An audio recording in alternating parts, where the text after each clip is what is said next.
ಕಡೆ ನಿಧಿ ರಮೇಶನ್ ಹತ್ರ ಬಂದು, ಮಾವ ಅಮ್ಮಂಗೆ ಒಂದು ಚಿಕ್ಕ ಆಕ್ಸಿಡೆಂಟ್ ಆಗಿದೆ, ಆಲ್ರೆಡಿ ಹಾಸ್ಪಿಟಲ್ ಅಲ್ಲಿ ಅಡ್ಮಿಟ್ ಮಾಡಿದೀನಿ, ನೀವು ಫೋನಲ್ಲಿ ಹೇಳಿದ್ರೆ ಟೆನ್ಷನ್ ಮಾಡ್ಕೋತೀರಾ ಅಂತ ಅದಕ್ಕೆ ನಾನೇ ಬಂದು ನಿಮ್ ಹತ್ರ ಹೇಳ್ತಾ ಇದ್ದೀನಿ. ಆದ್ರೆ ಚಿಂತೆ ಮಾಡ್ಬೇಡಿ, ಕರೆಕ್ಟ್ ಟೈಮ್ಗೆ ಟ್ರೀಟ್ಮೆಂಟ್ ಸಿಕ್ಕಿದೆ, ವರಿ ಮಾಡ್ಕೊಳ್ಳೋವಂಥದ್ದು ಏನೂ ಇಲ್ಲ ಮಾವ ಅಂತ ಹಳೆ ನಿಧಿ. ಪುಣ್ಯಕ್ಕೆ ಸತ್ತಿಲ್ವಲ್ಲ, ಒಳ್ಳೇದಾಯ್ತು ಬಿಡು ಅಂತಾನೆ ರಮೇಶ. ಏನಂದ್ರಿ ಅಲ್ಲಿ ಆಕ್ಸಿಡೆಂಟ್ ಆಗಿರೋದು ನಿಮ್ ಹೆಂಡತಿಗೆ, ಇಷ್ಟು ದಿನ ನಿಮ್ ಜೊತೆ ಸಂಸಾರ ಮಾಡಿರೋ ಜೀವ, ಅವರಲ್ಲಿ ನೋವಲ್ಲಿ ಒದ್ದಾಡ್ತಾ ಇದ್ರೆ ನಿಮ್ಗೇನು ಅನ್ನಿಸ್ತಾ ಇಲ್ವಾ? ಕಣ್ಣಲ್ಲಿ ಒಂದ್ ಹನಿ ನೀರು ಬರ್ತಾ ಇಲ್ವಾ ನಿಮ್ಗೆ ಅಂತ ಕೇಳ್ತಾಳೆ ನಿಧಿ. ಆಕ್ಸಿಡೆಂಟ್ ಆಗಿರೋದು ಅವಳಿಗೆ, ನೋವಾಗ್ತಾ ಇರೋದು ಅವಳಿಗೆ, ನಾನ್ ಯಾಕೆ ಅಳ್ಬೇಕು?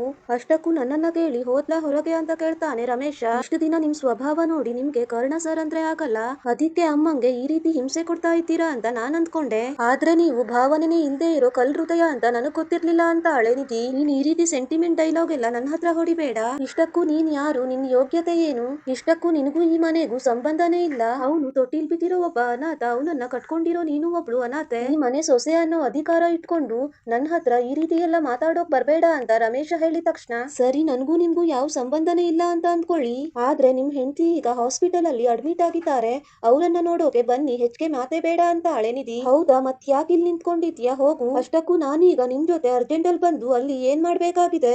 ಅವಳು ಇನ್ನೂ ಸತ್ತಿಲ್ವಲ್ಲ, ಉಸಿರಾಡ್ತಾ ಇದ್ದಾಳೆ. ಹೌದು, ನೀನ್ ಹೇಳ್ದಾಗೆ ನನ್ಗೆ ಯಾವ್ದೇ ಭಾವನೆ ಇಲ್ಲ, ನನ್ಗೆ ಯಾರು ಬೇಕಾಗೂ ಇಲ್ಲ, ಯಾವ ಸಂಬಂಧನೂ ಇಟ್ಕೊಳ್ಳೋದಿಲ್ಲ, ಅರ್ಥ ಆಯ್ತಾ? ಹೋಗು ಇಲ್ಲಿಂದ ಅಂತ ರಮೇಶ್ ಹೇಳ್ತಾ ಇರೋವಾಗ ರಮೇಶ್ಗೆ ಎದೆನೋ ಬಂದು ಎದೆನ ಹಿಡ್ಕೊಂಡು ಅಲ್ಲೇ ಕೂತ್ಕೊಳ್ತಾನೆ. ಅಯ್ಯೋ ಮಾವ, ಏನಾಯ್ತು ನಿಮ್ಗೆ? ಮಾತಾಡಿ ಮಾವ, ಇದ್ದಕ್ಕಿದ್ದಾಗೆ ಯಾಕಿಷ್ಟೊಂದು ಬೇವ್ತಾ ಇದ್ದೀರಾ? ಕೈಯೆಲ್ಲ ಯಾಕೆ ನಡುಗ್ತಾ ಇದೆ? ಒಂದ್ ನಿಮಿಷ ಇರಿ, ಕೈ ಕೊಡಿ ಅಂತ ಹೇಳಿ ನಾಡಿ ಮಿಡಿತ ಚೆಕ್ ಮಾಡಿ, ಮಾವ ಇನ್ನು ನಾವು ಒಂದ್ ನಿಮಿಷನೂ ಇಲ್ಲಿ ವೇಸ್ಟ್ ಮಾಡ್ಬಾರ್ದು, ಬೇಗ ನಾವು ಹಾಸ್ಪಿಟಲ್ಗೆ ಹೋಗ್ಬೇಕು ಬನ್ನಿ ಅಂದಾಗ, ಏನು ನನ್ಗೇನಾಗಿದೆ ಅಂತ ಕೇಳ್ತಾನೆ ರಮೇಶ. ಅಯ್ಯೋ ಅದನ್ನೆಲ್ಲ ಹೇಳೋಕಾಗಲ್ಲ, ಬನ್ನಿ ಮಾವ ಅಂತ ಹಳೆ ನಿಧಿ.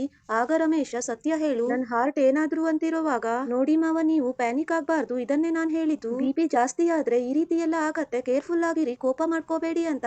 ಆದ್ರೆ ನೀವು ನನ್ ಮಾತನ್ನೇ ಕೇಳಲ್ಲ, ಹಾರ್ಟ್ ಅಟ್ಯಾಕ್ ಆಗೋ ಮೊದ್ಲು ಹೀಗೆಲ್ಲ ಆಗತ್ತೆ ಮಾವ, ನಮ್ಗೆ ಮೊದ್ಲೇ ಗೊತ್ತಾಗಿದೆ ಅಲ್ವಾ, ಏನು ಪ್ರಾಬ್ಲಮ್ ಇಲ್ಲ ಮಾವ, ನಾನ್ ನಿಮ್ ಜೊತೆಗಿದ್ದೀನಿ, ನಾವು ಈಗ್ಲೇ ಹೊರಡೋಣ, ಡ್ರೈವರ್ ಅಣ್ಣ ಬೇಗ ಕಾರ್ ತೆಗೀರಿ, ಮಾವಂಗೆ ಸೀರಿಯಸ್ ಆಗಿದೆ ಅಂತ ಹೇಳಿ ನಿಧಿ ಹಾಸ್ಪಿಟಲ್ಗೆ ಕರ್ಕೊಂಡು ಹೋಗ್ತಾಳೆ. ನಿಧಿ ರಮೇಶನ್ಗೆ ಟ್ರೀಟ್ಮೆಂಟ್ ಮಾಡಿ, ಇನ್ನೇನು ಪ್ರಾಬ್ಲಮ್ ಇಲ್ಲ ಮಾವ, ನಿಮ್ ಪಕ್ಕದಲ್ಲಿರೋ ಬೆಡ್ ಅವರಿಗೂ ಸೇಮ್ ನಿಮ್ ತರನೇ ಆಗಿತ್ತು ಮಾವ ಅಂತಾಳೆ. ಹೌದಾ, ಏನಾಗಿತ್ತು ನಿಮ್ಗೆ? ಈಗ ಹೇಗಿದ್ದೀರಾ ಅಂತ ಕೇಳ್ತಾನೆ ರಮೇಶ. ನೀವು ಹೇಗಿದ್ದೀರಾ ಅಂತ ಇಷ್ಟು ಪ್ರೀತಿಯಿಂದ ಕೇಳಿದ್ರಲ್ಲ, ಅಷ್ಟು ಸಾಕು, ಈಗ ಅವರು ಆರಾಮಾಗಿರ್ತಾರೆ ನೋಡಿ ಅಂತ ಹೇಳಿ ಮಾಲ್ತಿನ ತೋರಿಸ್ತಾಳೆ ನಿಧಿ. ಆಗ ರಮೇಶನ್ಗೆ ಶಾಕ್ ಆಗತ್ತೆ. ಈ ವಿಡಿಯೋ ನಿಮ್ಗೆ ಇಷ್ಟ ಆದ್ರೆ ಲೈಕ್ ಮಾಡಿ, ಶೇರ್ ಮಾಡಿ, ಕಮೆಂಟ್ ಮಾಡಿ.